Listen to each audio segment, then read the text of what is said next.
বন্ধুরা আজকের এই ভিডিওতে আমি তোমাদের দেখাবো এটিএম থেকে কিভাবে টাকা তুলতে হয়। হ্যাঁ, আজকের এই ভিডিওটা দেখার পর তুমি যে কোনো এটিএম এর মধ্যে গিয়েই খুব সহজে টাকা তুলতে পারবে, এইটুকু গ্যারান্টি আমি তোমাদের দিতে পারি। তো চলো ভিডিওটা শুরু করা যাক কোনো রকমের দেরি না করেই।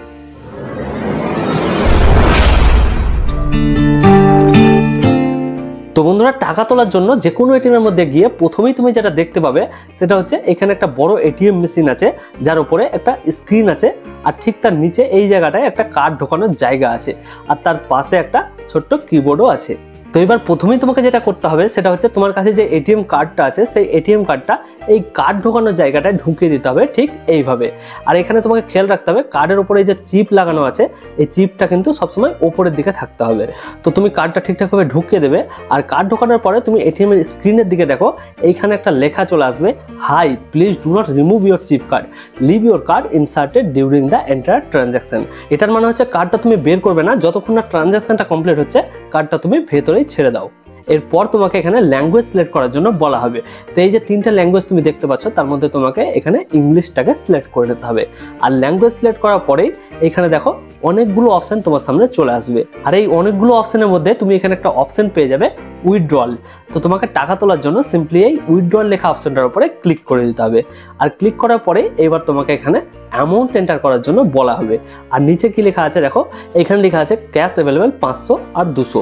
এটার মানে হচ্ছে এই এটিএম এর মধ্যে শুধুমাত্র 500 টাকার নোট আর 200 টাকার নোট অ্যাভেলেবেল আছে। তো তোমাকে কি করতে হবে, তুমি যত টাকা এটিএম থেকে তুলতে চাও সেই অ্যামাউন্টটা এখানে লিখে দিতে হবে।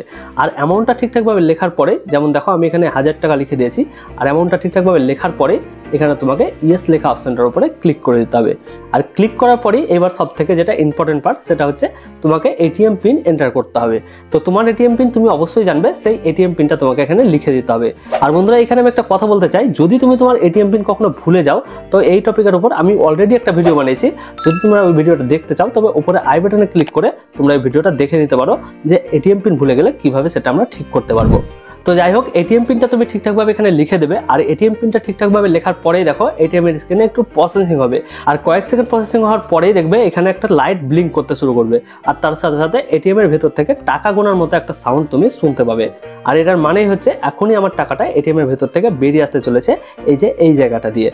আর এখানেও দেখো লাইটটা কিন্তু ব্লিঙ্ক করতে শুরু করেছে, আর এ দেখো বলতে বলতেই টাকাটা কিন্তু বেরিয়ে চলে এসেছে। তো আমাদেরকে এবার কি করতে হবে, এই টাকাটা সিম্পলি এখান থেকে উঠিয়ে নিতে হবে। আর ওঠানোর পর তুমি স্ক্রিনে দেখো, স্ক্রিনেও টাকাটা তুলে নেওয়ার কথা বলা হচ্ছে। আর টাকা নেওয়ার পরেই তোমাকে কার্ডটাকেও কিন্তু এখানে বের করে নেওয়ার জন্য বলা হচ্ছে। তুমি কার্ডটা বের করে নেবে, আর কার্ডটা বের করে নেওয়ার পরে তুমি এটিএম এর স্ক্রিনে দেখো এখানে তোমাকে জিজ্ঞেস করা হবে যে তুমি ব্যালেন্স দেখতে চাও কিনা। যদি তুমি তোমার ব্যাংক ব্যালেন্স দেখতে চাও তবে তোমাকে ইয়েসে ক্লিক করতে হবে, আর যদি তুমি দেখতে না চাও তবে তুমি নোতে ক্লিক করে দাও। নোতে ক্লিক করার সাথে সাথেই তোমার ট্রানজাকশন কমপ্লিট হয়ে যাবে। তো বন্ধুরা, এটিএম থেকে টাকা তোলা এটাই হচ্ছে সঠিক এবং সবথেকে সহজ পদ্ধতি। তো আশা করছি ভিডিওটা তোমাদের ভালো লেগেছে। ভিডিওটা ভালো লাগলে ভিডিওটাকে একটা লাইক করে চ্যানেলটাকে অবশ্যই সাবস্ক্রাইব করে রাখো ভবিষ্যতে এই ধরনের হেল্পফুল ভিডিও পাওয়ার জন্য। তো আজকে ভিডিওতে এটুকুই, দেখা হচ্ছে পরবর্তী কোনো নতুন ভিডিওতে। ততক্ষণের জন্য টাটা, বাই বাই, জয় হিন্দ, জয় ভারত।